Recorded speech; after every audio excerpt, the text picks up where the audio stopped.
Rabbighfirli, ampunilah aku. Warhamni, rahmatilah aku.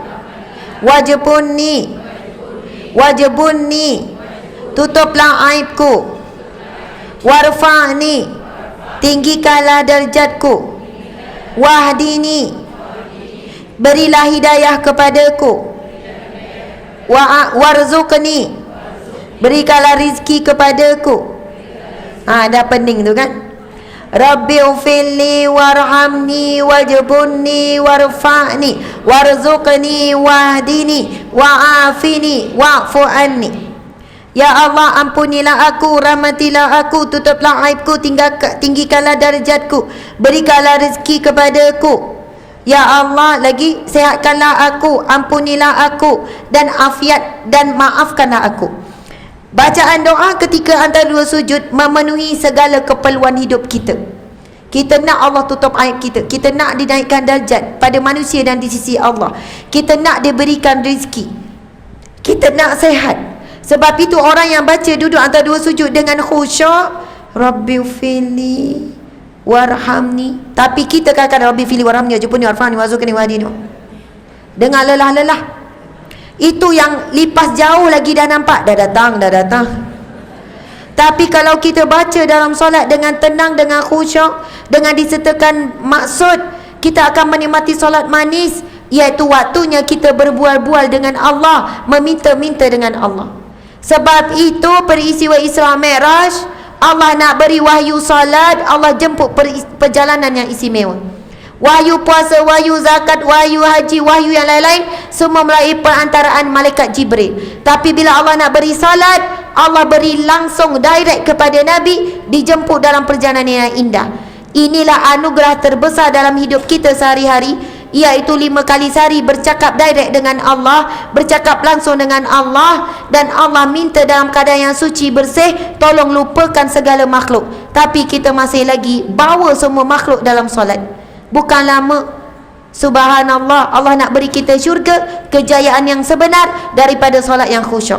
Maka sebagai kesimpulannya, para jemaah, para muslimin muslimat sekalian, tak sempat kita nak tadabbur buku ini, tapi cubalah belek di muka surat belakang. Contohnya ada kisah tentang sahabat Nabi yang bina khemah atas kubur. Lepas tu dengar kubur tu daripada bawah ini suara baca surah Al-Mulk daripada awal sampai akhir. Untuk ketahui cerita itu lebih lanjut, sila beli buku ini. Macam tu. Nampak tak teknik tu kan? Dalam buku ini juga disusun tentang bab ujian demi ujian. Bagaimana kelebihan orang yang sabar, apa hikmah ujian, kenapa Allah berikan kita ujian, insya-Allah terjawab.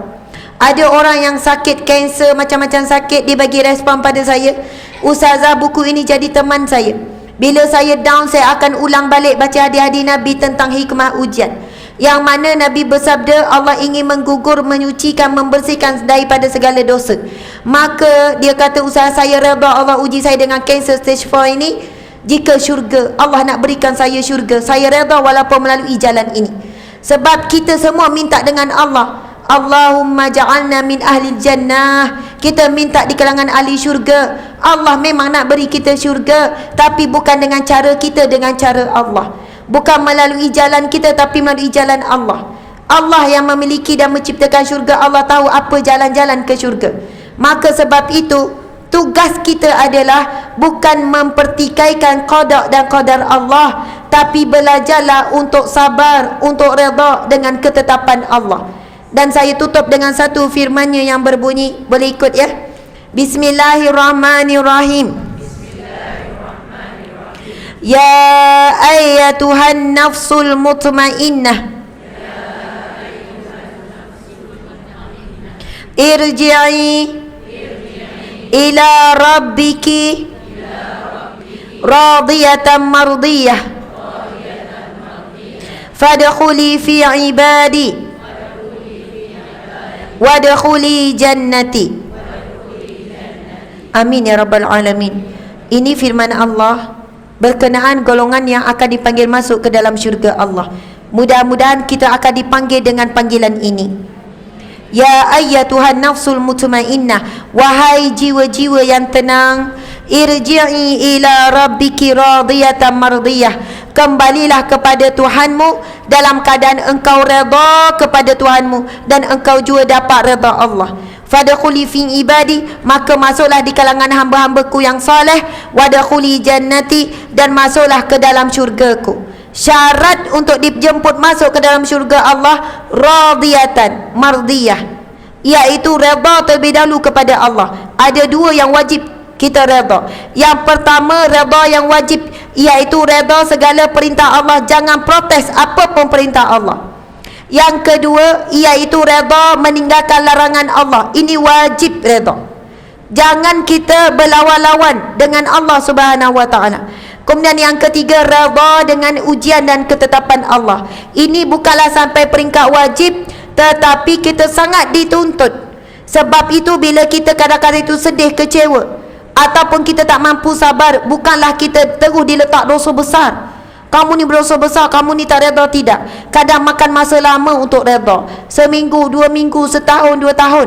Kadang-kadang redha kuat di depan, kadang di tengah, kadang hujung dah nak mati baru redha. Jadi jangan kita mati dalam keadaan kita tidak redha di atas setiap pemberian dan ketetapan Allah. Kerana orang yang redha akan dapat kelebihan, dipanggil masuk ke dalam syurga Allah Subhanahu wa taala. Subhanallah.